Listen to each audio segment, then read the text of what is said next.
Good morning. So today we're going to be completing lesson number 36, which is the third day of literal equations. So first I want you to look and simplify the following by factoring.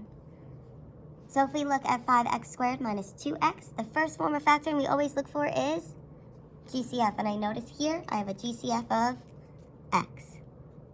So I'm going to factor out my x, and when I divide each of these by x, 5x squared divided by x gives me 5x. Negative 2x divided by x gives me a negative 2. All right, so we're going to come back to factoring a little later on in this lesson. Let's look at question number 1, and let's solve for t. So for literal equations, remember we're solving for a variable of t here. So here I have p times t plus 1. So t plus 1 is stuck together right now.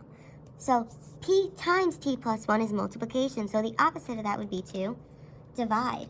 So in order to get the p away from the t plus 1, because we need to get the t by itself, I'm going to divide by p. And what I do on one side, I do to the other. So then I end up with t plus 1 equals negative 2 over p.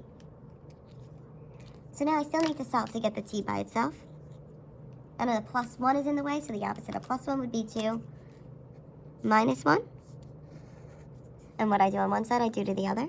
So then I end up with t equals negative 2 over p, that whole thing, minus 1. And notice the negative 2 over p stays as a fraction alone, and the minus 1 is separate. So now, I would like you to try example 2 and come back and check your answer. So looking at example 2, I have b times a minus 1 equals 5. We're solving to get the a by itself. So b times the whole a minus 1. In order to get that by itself, I need to first divide by b on both sides. I get a minus 1 equals 5. Then, to get the a by itself, I still need to add 1 on both sides. So I'm going to add 1 on both sides, and I end up with a equals 5 over b plus 1. So now, looking at example 3, I'm solving for b here. So I need to get the b by itself. So I have b times a minus 1 equals 5. Well, in this case, the b is being multiplied by that whole a minus 1. So in order to get the a minus 1 away from the b, I'm going to just divide by a minus 1. And what I do on one side, I do to the other.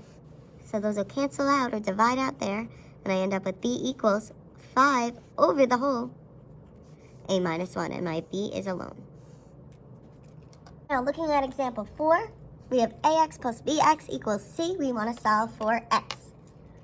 Here I notice that there is an x in both of the terms.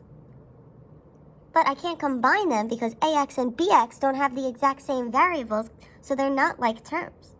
So how can I get that x out of those expressions so that there's only one x written there? Well, if the x is in both of those expressions, I notice that the x is actually a GCF. So I have a GCF here. So I'm going to factor out my x. Then when I factor out my x, ax divided by x is a. And then bx divided by x is just b equals c. So I end up with x times a plus b equals c. Now can we get the x by itself? Yeah, we can just divide by a plus b on both sides. And I end up with x equals c divided by a plus b.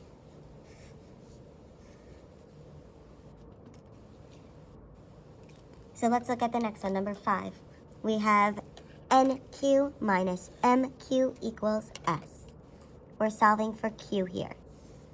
So there's a q in both of my terms. So that means that my q is a GCF here. So I'm going to factor out my q. And when I factor out my q, nq divided by q leaves me with n. Minus mq divided by q leaves me with a minus m equals s. Now we're solving for our q. So the q is being multiplied by the n minus m. So I'm going to divide by n minus n on both sides. And I end up with q equals s over n minus m. So now I'd like you to try examples 6 and 7 and come back to check your answers. Taking a look at example 6, I'm solving for x, so I have 5x plus mx equals n. And x is in both of my terms, so I'm going to factor out my x because my x is a GCF. So I end up with x times 5 plus m equals n.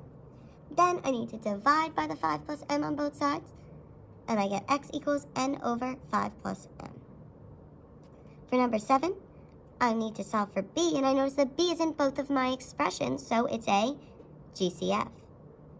So I need to factor out the b, and when I factor it out, I get b times a plus c equals d.